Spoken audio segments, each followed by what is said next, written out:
So I just wanted to direct everyone's attention to a few things that are happening at the DNA Learning Center.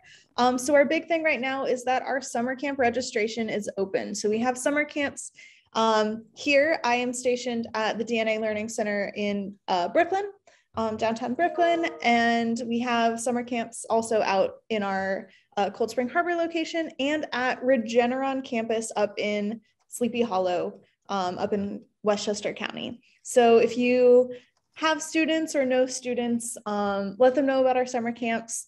They're 4 or 5 days long, depending on the age. And we have all sorts of camps for anything you could possibly want to learn about DNA and science. So if you go to the summer camp page, there are all 3 of our locations or also virtual camps. And there's a nice little interactive list of what camps are offered what weeks. And you can learn about what each of the camps involves if you go there. Also coming up, we have a couple of Saturday DNA sessions. We have 2 more this school year. So we have one coming up this weekend in Cold Spring Harbor. This is on Saturday about selective pressure. And learning about how selective pressure drives evolution. And then Saturday, June 4th, it's called A Royal Ruse. And this is learning about the mystery of Anastasia, which is a really cool historical DNA mystery. So those are some great things going on. Also, I wanted to let anyone know if they're in New York City and if they maybe tuned in just to see Jeremy talk. We are at the City Tech campus here in Brooklyn, and we're having an open house. If people want to come by and see our center and learn more about our summer camp. So if you want to come swing by the downtown Brooklyn Center, register for our open house through the website. And it will be Thursday, May 26th from 4:30 to 6:30 p.m. Okay. So without further ado, I'd like to introduce our speaker. Have you gotten your technical difficulties squared away? Yeah, I hope so. I transferred it over to this other computer. So Okay, perfect. So yeah, so I'd like to welcome Jeremy Cito. He's an associate professor here at the New York City College of Technology, or City Tech, here in Brooklyn. He has been really involved with our project doing barcoding and studying species around New York City, and he's going to talk about the omics of vector surveillance. So I'm going to stop sharing my screen and turn it over. okay, great. So I am Jeremy Cito at the New York City College of Technology. I'm an associate professor in biological sciences here. My PhD is actually in molecular neuroscience. It's actually neuroscience, but I stress the molecular. And I performed a research postdoc at Mount Sinai in the Department of Neurology, where I actually did a lot of viral immunology, diverging from my training. And that's where I started to do a lot of systems biology and integrative biology thought processes as well. So here at City Tech, I can't do much of that neuroscience. So I pivoted and started to do a lot of other things that I can find in the urban environment, much like our campus is very urban in nature. So what is omics actually? And that's become a sort of catch-all in our field, where we just like to put the word, the suffix "om" on things. And what we see here is this. Oh, this is looking funny up for me. Oh, there we go. So what is omics? It's basically this integration of different ideas. Anything that has a body of something, a body of work under it, we just add "om" to it. And so we have the genome, the transcriptome, the proteome, metabolome. You can go on forever. And most of the things that we do now with the DNA Learning Center is we look at barcoding, or the microbiome, right? So that's another ohm that is involved in our corpus here. And sometimes we refer to the microbiome as an additional organ system, actually, that's in or around our bodies. With that said, what do? I started working with vector surveillance with the New York City Department of Health and Mental Hygiene. Their job is mostly for public health, boring stuff like birth certificates, dog licenses, and the restaurant inspections. But I started working with Dr. Wahid Bajwa a few years ago. Prior to that, I was actually trying to work with Dr. Bobby Corrigan across the hall from him in the rodent control Bureau. But he retired, and I started working with Dr. Bajwa because I started to have these very interesting, strong interests in virology from my viral immunology days, and looking at how these things are transmitted locally. So vector surveillance is about exactly that. Dr. Bajwa is actually a medical entomologist, and so he has very limited like molecular biology and molecular genetics background. So when I started to speak to him, we started to have a lot of ideas and thoughts. What he does is he's tasked with being administrative and getting people to collect field samples, mostly working with ticks and mosquitoes, sending off those specimens to the public health laboratory where they do testing for common diseases. And that's his charge. But he is an academic and he's very interested in going past his charge. He just simply does not have the time to do so. So a collaboration formed in that way, very organically. So first on the list are ticks. And we can think about tick-borne diseases that are common in New York. Here we have the dog tick, and that associated with that in New York is more the spotted fever that comes from the Rickettsia genus of bacteria, causing rickettsiosis, they call it. The deer tick, which causes Lyme's disease, carried by Borrelia, and that's of course a very common and thing that we're afraid of in the New York area. And more recently, the Lone Star tick started to appear in our area, and that is causing something like human monocytotropic or ehrlichiosis. And most of these, as you can tell, are not an exhaustive list, but what we call hard-bodied ticks that are in this local area. Their life cycle is they start off as eggs. They are six-legged larvae, and after they feed, they change into nymphs. They grow into nymphs, which are eight-legged. They are, of course, arachnids, so that makes sense. And then after another blood meal, they can develop into an adult. And that's their traditional life cycle that we're concerned with. So a lot of things that we have to worry about is, you can see here some bacterial diseases that we have to be fearful of. And we had a bunch of questions about how it is that they develop or carry these disease bacteria, and start to think of ways in which we can control these in our environment around us, right? Based on their development through these blood meal binges that they have. And some of that is through looking at the microbiome that we spoke about earlier. And so with the DNA Learning Center, they do a lot of DNA barcoding, and this is like the basic protocol for that. You have some environmental sample of some sort that's unidentifiable. You extract and amplify DNA from it, creating these barcodes from these standard primers that we have. And then you go through a bioinformatic pipeline.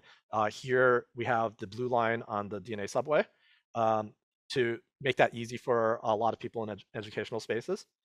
And then also, when we do DNA metabarcoding, it requires high throughput sequencing and is much more bioinformatically involved.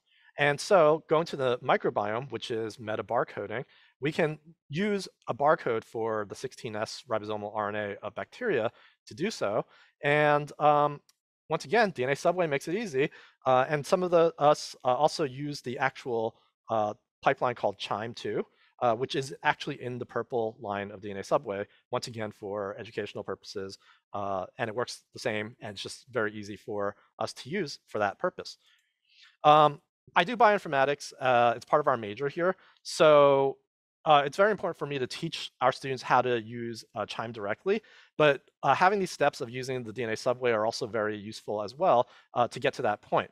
And so our basic question with the ticks is, how do we deal with ways in which we can control these guys? What can we discover from what is inside these ticks?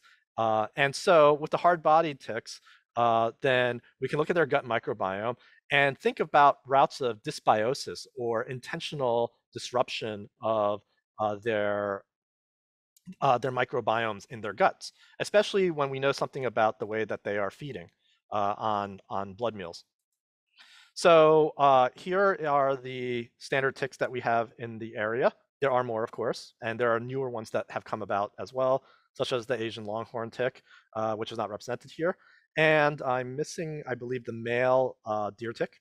But those are the adult ticks that we have there. Deer ticks is Ixodes, Dermacentor is the dog tick, and Amblyomma is the Lone Star tick, as we see there. And so what we see visualized here is, in order to dissect them, I have to embed them in paraffin wax using a glue gun, and I can then take off their outer shell and scoop out their guts for DNA extraction. And what do we learn from this? Well, the tick microbiome, first of all, from the adults, is I actually see that the deer tick are identifiable even within the species based on whether or not they're male or female. So that was very interesting. This is a summation of replicates, of course. And with the adult dog ticks, we see that they are also a little bit disparate from each other, but they share much more in common than with the deer tick. And one of the surprising things about the deer tick, you can see the major portion in the female is actually a Rickettsia genus bacterium, which is associated with the spotted fever, which is surprising because we're expecting to see some Borrelia with the Lyme disease here.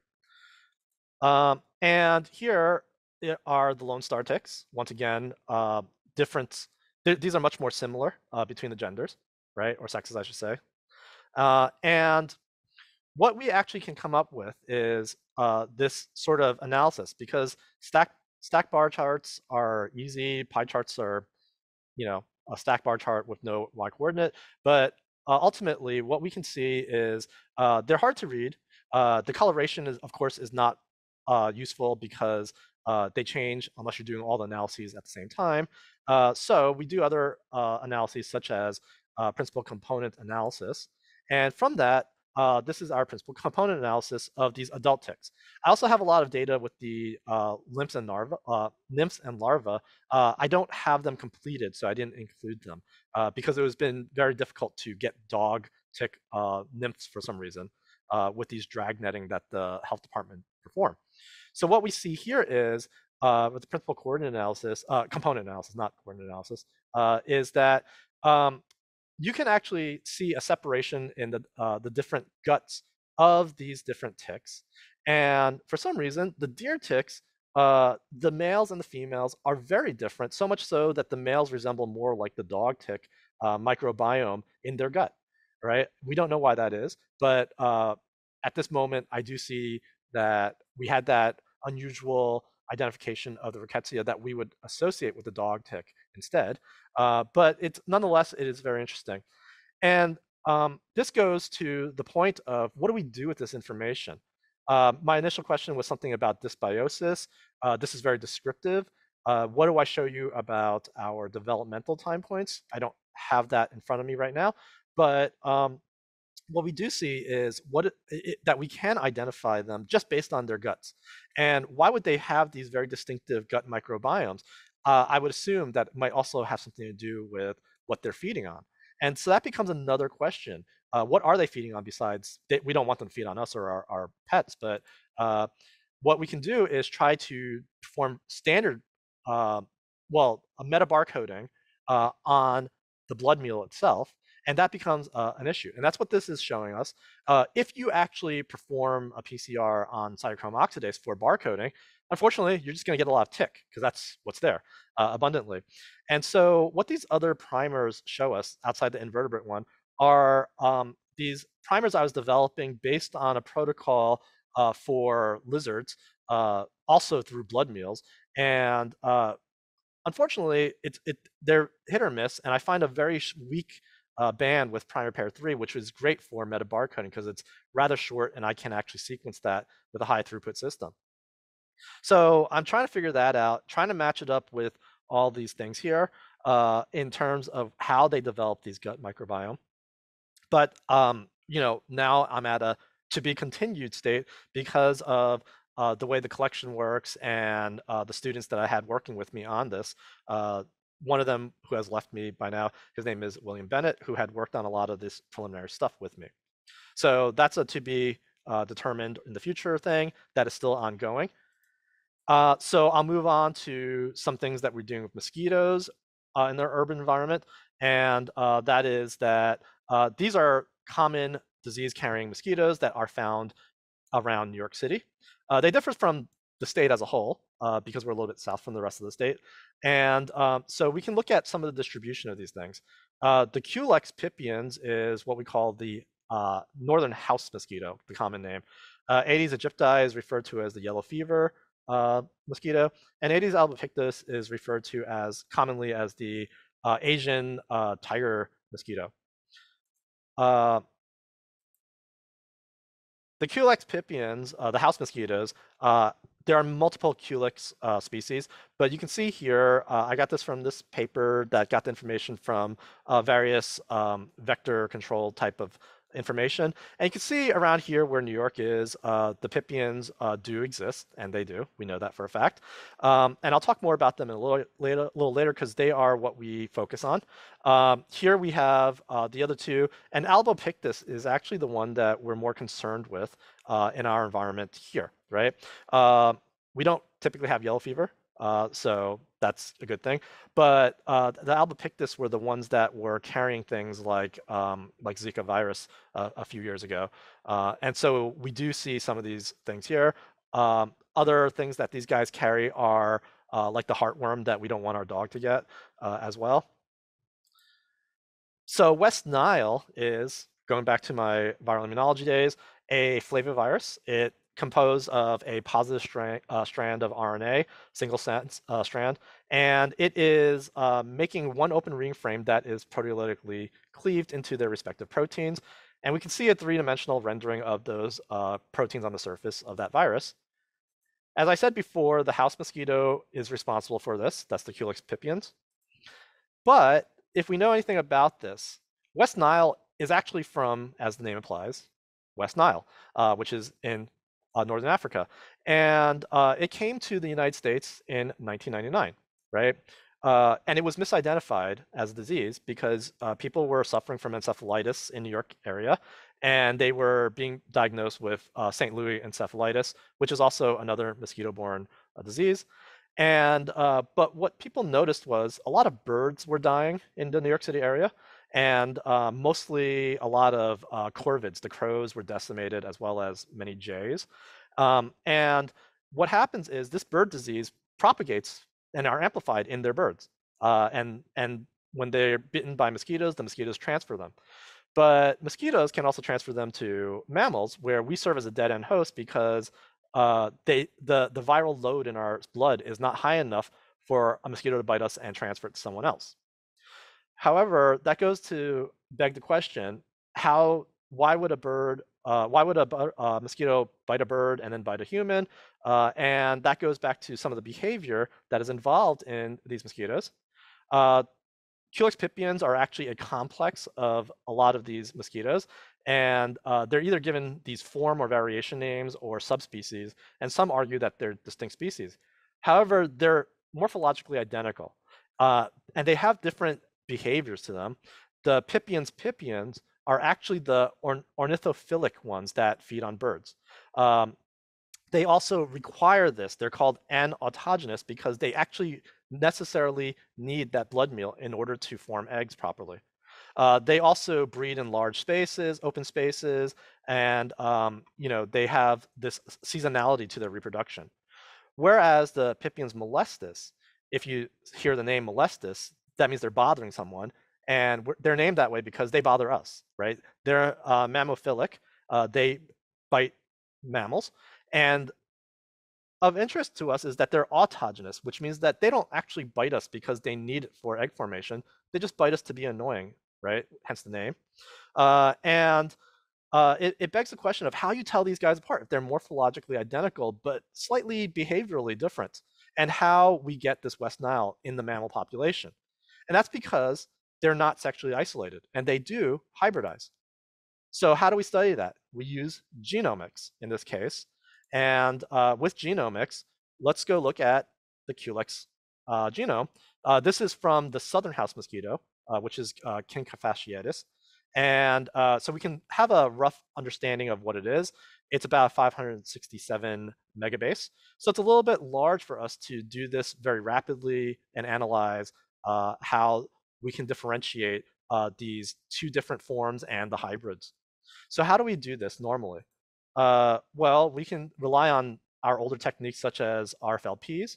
We know that RFLPs are restriction fragment length polymorphisms, where we differentiate SNPs by either the creation or destruction of a restriction digestion site around a probed locus.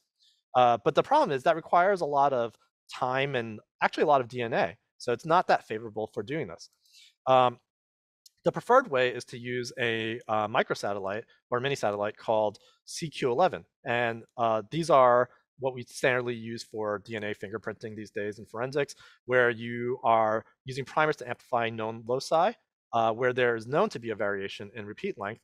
And this is the problem. It's a little dubious. Even though this is an established protocol, you can see that when we are identifying our mosquitoes, we can see in lanes 1 or 2 from this paper that those are from molestus. In lane 4, that is the ID of a pipiens, the bird feeding ones. And lane 3 is the one that is hybrid that will feed on both mammals and birds, and hence you would have this transmission of West Nile. It's a little dubious, and I don't really like it, but it's established, so we'll talk about that a little later. And then there's the other thing called AFLPs, which is sort of a hybrid of the two, where you're ligating your restricted sites, restriction fragments, and running them on a gel and getting something more similar to a more comprehensive fingerprint. But these things don't tell us about the sequence. They don't tell us about how these different mosquitoes have this behavior. So I propose using a different technique called RADseq, which is genotyping by sequencing. And that uses, once again, restriction site analysis, where we chop up the genomes of these things, as we can see in the diagram. And so you get that type of information about the cutting, but you don't sequence everything, because that's like 500 and something megabase. So what we do instead is we filter out like really small pieces, about 50 to 100 long, and sequence those and create what we call RAD tags, right? And from these RAD tags, we actually not only have information about whether or not they have these associated restriction sites, but we have availability of actual sequences to identify further SNPs to look at the population.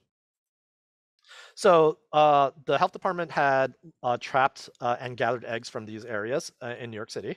And to the left, we would expect these areas to be wide open and full of either the pipiens or the hybrids.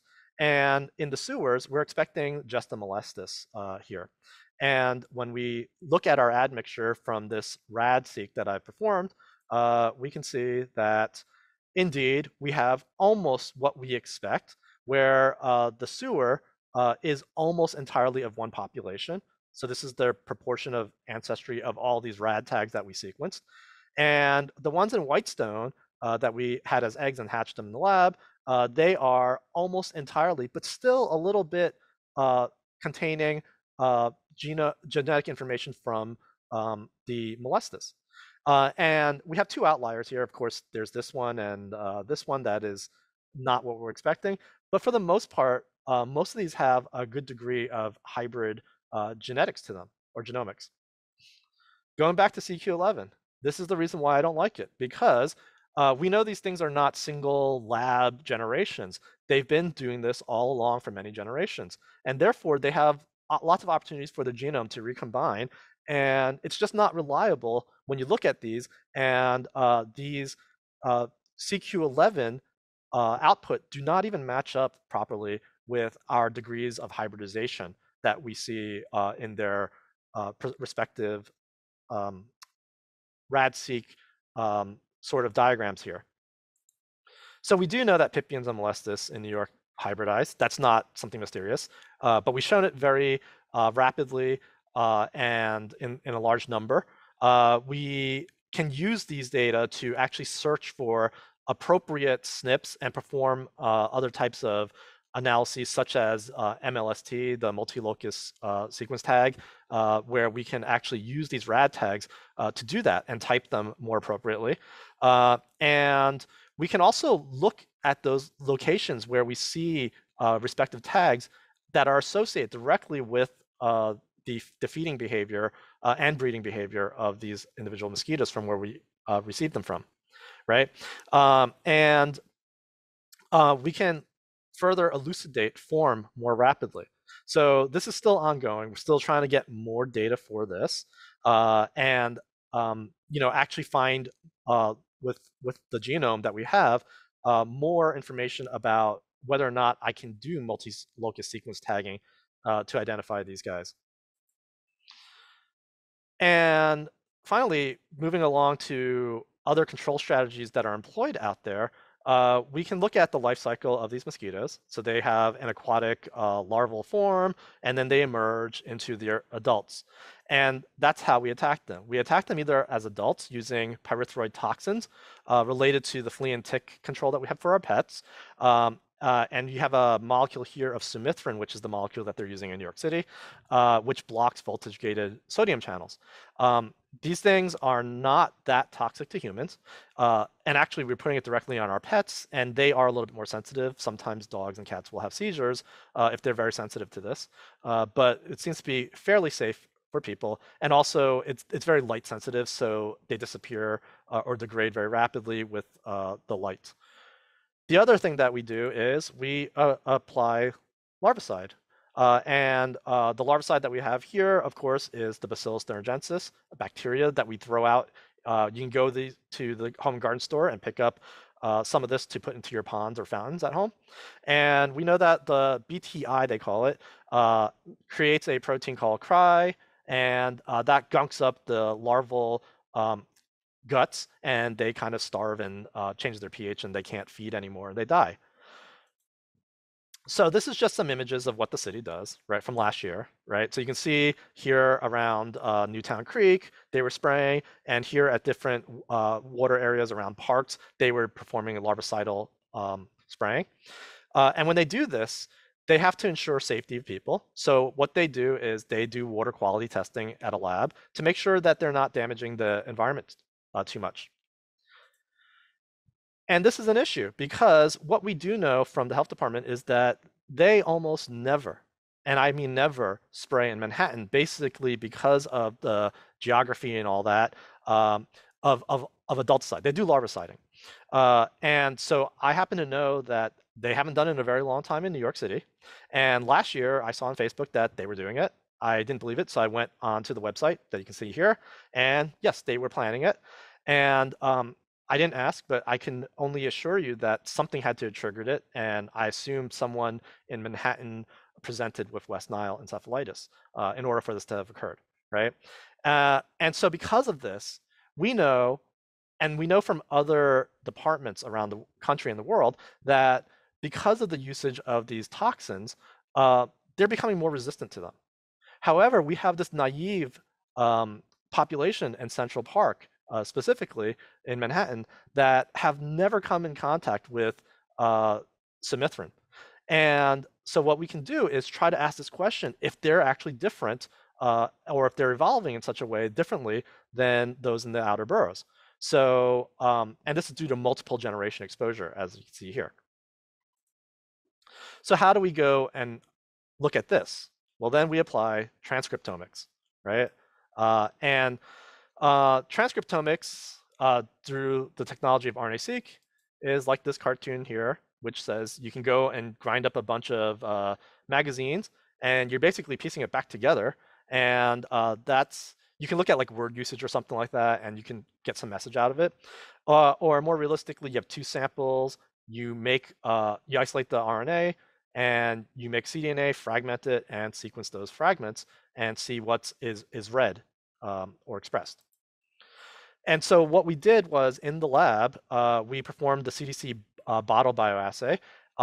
And so what we did was coat these bottles with either acetone, the carrier, or acetone carrying the sumithrin, roll it around inside, open up the caps, let it dry out, and you put in your mosquitoes. And so we used from Central Park the F2 lab-grown Culex and F4 lab-grown Culex from Whitestone. So those are the experienced ones. And we placed them in there, and we waited a certain amount of time. What you see from the Central Park population is after 5 minutes, they're pretty much dropping and wiggling about very slowly. Whereas the Whitestone ones go on for like 20 minutes, 30 minutes, simply flying around like nothing's wrong. So we already knew that. And what I had to do, oops, and this is what happens when you transfer it to a different computer. What I had to do then was actually perform RNA-seq on this. And we had these different groupings for comparison purposes. And this is just filtered for upregulation. And you see that there are clear differences between these populations. Now, this is where the problem is, because this is another to be determined in the future thing, where this is a non-model organism. So these genes, even though they're expressed, I don't know what they are because they don't have names associated with them. That's another bioinformatic project, either looking for orthologs of the sequences within the genome or performing the annotation of the genome ourselves, right? And plus, these are not using the Culex pipiens genome because that's not available. They're using the Culex crincifasciatus, the southern house mosquito genome, as a reference instead. So this is where we're at a roadblock that I have a lot of data for, and I can get somewhere and show you a proper gene expression data, but this is where I'm left at here. And the last thing is the other end. This is adulta side. What about the larva side? And that gets us thinking about environmental DNA. Once again, when we think about our microbiome, the environment is the body, right? So when we talk about environment, we're talking about things out there, and we can do metabarcoding for biomonitoring and learn about all these different types of environments that are listed here and what's in them. And you can even do ancient biosystems, look at air quality and pollution. And in this case, we're looking at disturbance of having a larvicide, which is a bolus of bacteria. So what about the larvicide?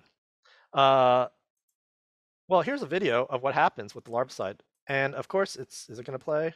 No, it's not going to play because it's going to go onto my browser where I was intending it to go to begin with. So I apologize for that. But what happens here is you would be seeing, and you can see them here, there's these little orange things.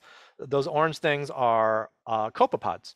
And what you don't see so much of here are these little round guys, ostrocods, which feed on detritus. And you have a few in here you would see swimming through this image, a bunch of mayfly nymphs. And the copepods and mayfly nymphs are carnivorous. And guess what? They're great for damaging a mosquito larva. But what happens is, this is the before, and then after the larvicide, a week after, you don't see any of those things anymore. You just see a lot of ostrocods swimming about. So we know that we're having these off-target effects, and we're actually imposing something on the environment, which might have some really large-standing effects overall. One of the things has been published is you do mess up food webs, right? And so this is taken from this paper about larvicidal treatment and how it affects salamander larvae, salamanders and salamander larvae, which actually can be feeding on these things and is having a real effect on them. And so what's it doing to the fish? What's it doing to other things? We don't know. And one of the things that we've been discussing a lot recently, and Dr. Bajwa had spoken about this years ago, is if we can actually culture native copepods and just amplify them, then using those to try to continue damaging mosquito larvae and eggs naturally that way, instead of killing off these off-target hits. What else happens to the water here is still up in the air, and we can do some microbiome analysis. Once again, taxonomic plot's not very useful, especially when you have two very different populations here. And so these are two water bodies, and it's just to show you that, yes, there is a great disruption. Just 1 week later, there's a huge disruption in the types of microbes that are living there, as you can see in the after. But with the Cassena Park, I was able to get an additional sample the week after that, and you can see that it's starting to get back to its normal state, right? Which is promising for us, right? This is about just the microbes. It's not telling us about those microcrustaceans that we saw before. And what's more useful is to look at it here. So this is a principal coordinate analysis.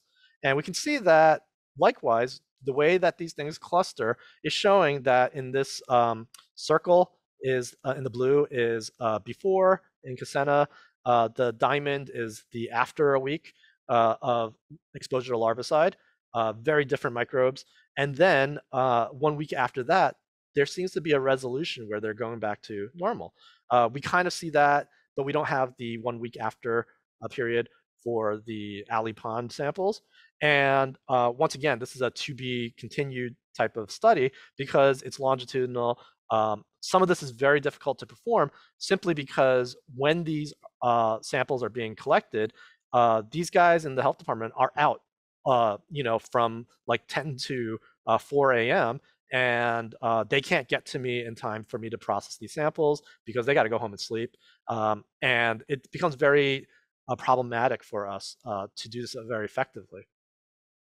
So, but that's something that we need to look at. And also, I do have some preliminary analyses using the 18S ribosomal RNA that look at eukaryotes. And with that, we actually can see the microcrustaceans in there. We can identify them. We can't really identify anything greater than an arthropod evolutionarily, but definitely we can see the microcrustaceans. And so I'm looking forward to doing those types of analyses in the coming seasons. And another thing of note is they tend to go out at really difficult times, like right after a hurricane or so. And actually, I believe these samples were done right after Isaias a couple of years ago, and that adds a difficulty to the collection process as well, because many of these things are very weather dependent. So with that said, I have a lot of these to be continued type of stories that I'm waiting for help on with from students here because of my teaching and service load at this institution, but also because we need our students to do these types of information analysis to get these practical skills for their degree. And with that, I would acknowledge Dr. Bajwa and especially John Jazwarsky, who I've worked a lot with, especially with the bottle assays. He's actually the one who did them. And Shamim, who has been delivering these things to me at weird hours of the day when he should be sleeping in the summer. And of course, two of my students, William, who worked on the tick microbiome, and Saptarsi Basu, who worked on the RAD-seq data for me. So with that, I guess I'll take the questions.